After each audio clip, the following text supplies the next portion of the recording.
Por onde eles passam, espalham medo e sempre deixam rastros que são lembrados por muito tempo. A gente correu para dentro do banheiro e ficamos lá dentro do banheiro, deitamos dentro do banheiro e ficamos lá dentro e começou. Estão roubando. Aí se defende. Eles sempre agem usando muita violência e nunca hesitam em fazer pessoas inocentes de verdadeiros escudos humanos e com um único objetivo: dinheiro.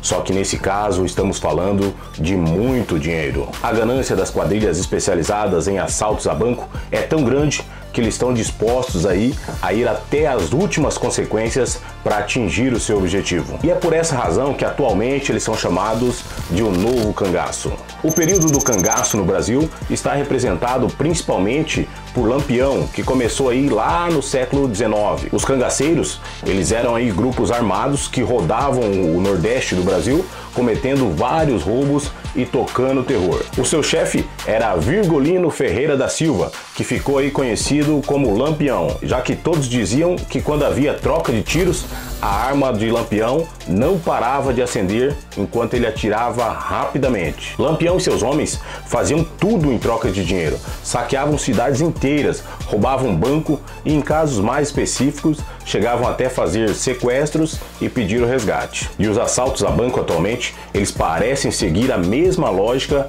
lá do velho cangaço. E essas cenas aí que a gente está acostumado a ver na televisão, dos grandes assaltos a banco, tem muita estratégia envolvida por trás disso. E é exatamente por isso que chamamos essas quadrilhas de crime organizado. Eles têm muita organização e muitas vezes são mais organizados que o próprio Estado, que as próprias forças policiais. E só para você ter ideia, geralmente aí essa organização ela começa a trabalhar muito tempo antes da ação. O chefe da quadrilha ele começa a recrutar as pessoas que são necessárias para fazer o assalto.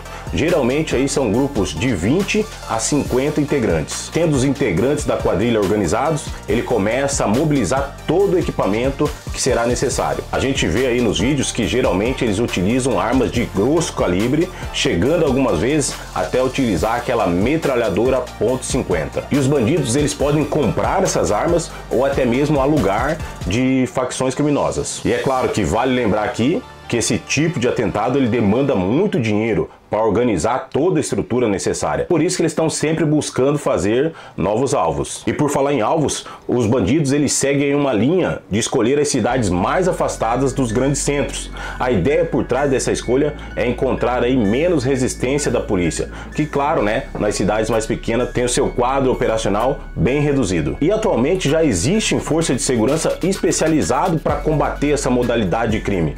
Porém, nas cidades pequenas é muito difícil a gente encontrar essa polícia especializada. E essas cidades mais afastadas, elas também aí dificultam uma ação rápida de repressão por parte do Estado, porque geralmente esses locais aí têm fácil acesso às rodovias, onde os ladrões aí eles conseguem fugir rapidamente de uma ação policial. E aí depois dos criminosos já terem tudo em mãos, eles geralmente alugam uma casa na cidade onde eles vão atacar e ficam monitorando como que funciona o esquema de segurança dos bancos e os outros locais estratégicos, como por exemplo as delegacias, os batalhões da polícia militar. É literalmente um trabalho de paciência altamente organizado, porque os bandidos eles ficam estudando a melhor forma de tomar todo o controle da cidade. Eles analisam aí as melhores rotas, as formas de impedir a polícia de chegar ao local do roubo e até mesmo as alternativas de fuga, caso eles caiam do cavalo, caso as coisas saiam do controle. Levanta o drone e vamos embora, o parceiro tá baleado. Você vai levantar o drone, ela vai por sair. Não adianta levantar o drone e depois não conseguir levantar mais para vai sair.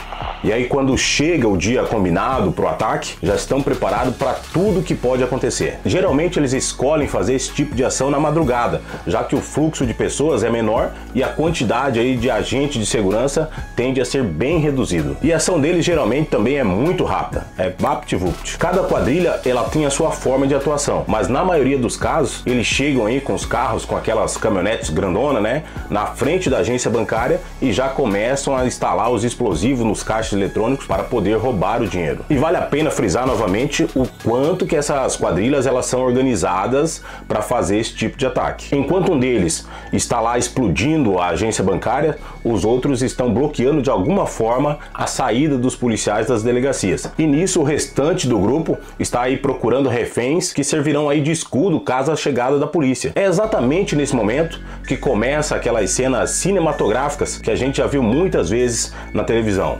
E para exemplificar aqui esse tipo de ataque, podemos lembrar o dia que Criciúma viveu um verdadeiro terror. Nós estamos encurralados aqui dentro do batalhão. Eu nunca vi tanto tiro na minha vida, gente. Acho que para mais de 200 tiros.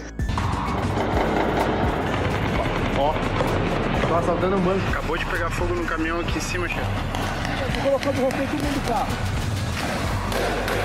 No dia 30 de novembro de 2020, a cidade de Criciúma, que fica aqui em Santa Catarina, simplesmente parou. Já era quase meia-noite, quando cerca de 10 carros cercaram o quartel da Polícia Militar e eles começaram aí um ataque agressivo ao local onde os policiais ficavam, com o intuito de impedir o deslocamento da polícia. E naquele mesmo momento, uma outra parte da quadrilha ela já estava se preparando para explodir e assaltar o Banco do Brasil, que ficava ali bem no coração da cidade. Foram 2 horas de completo terror, onde os criminosos fizeram aí cerca de 5 reféns e uma clara demonstração de força. E só para você ter uma noção, até um lança-míssil chegou a ser mostrado pelos bandidos. E logo após eles efetuar o roubo, os bandidos fugiram tranquilamente nos carros. Eles deixaram a cidade e a fuga era uma clara exibição de deboche com as forças policiais. E durante essa mesma fuga, eles chegaram a jogar parte do dinheiro como forma aí de demonstrar que tinham saído vencedores. Alguns dos moradores da cidade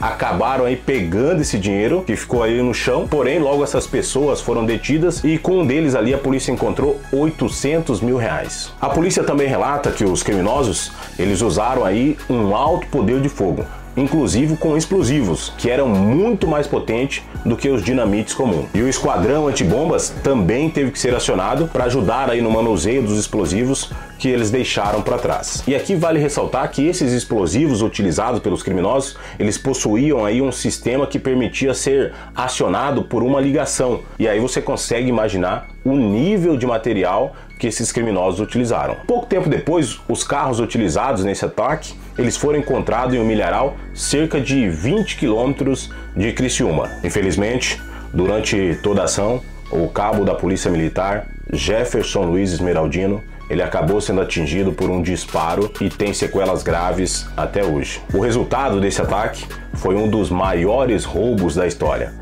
Os bandidos, eles conseguiram levar aí cerca de 125 milhões de reais. 18 pessoas respondem na justiça, acusados de participar desse ataque, e ainda tem outros foragidos. E hoje já existem polícias que estão se especializando em grandes assaltos a banco para tentar impedir essa ação aí dos criminosos. Mas por mais que a polícia se esforce, os grandes assaltos, eles são extremamente difíceis de prever. E sempre que a gente vê uma ação desse tamanho, a gente fica com aquela dúvida, né? Quem está por trás desses grandes assaltos? A polícia muitas vezes ela chega a usar aí uma linha de investigação que tenta aí ligar os assaltantes de banco às grandes facções criminosas. Porém, nem sempre eles conseguem algo concreto. Mas o fato é que alguma coisa precisa ser feita para frear esse novo cangaço que vem espalhando aí muito medo por onde ele passa. E as consequências desses assaltos não são apenas aí o terror causado pelas ações dos criminosos. Muitas cidades pequenas já estão sofrendo aí com a falta de dinheiro e espécie,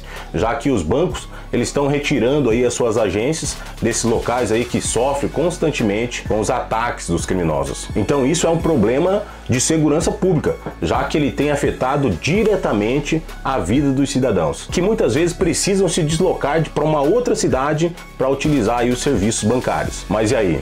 Será que esse novo cangaço ele vai permanecer espalhando aí todo esse medo por muito tempo? Aproveita aí para deixar a sua opinião nos comentários e não se esqueça de se inscrever no canal, ativar as notificações para você não perder nenhum vídeo. E muito obrigado por você ter ficado até aqui e até o próximo. Um abraço.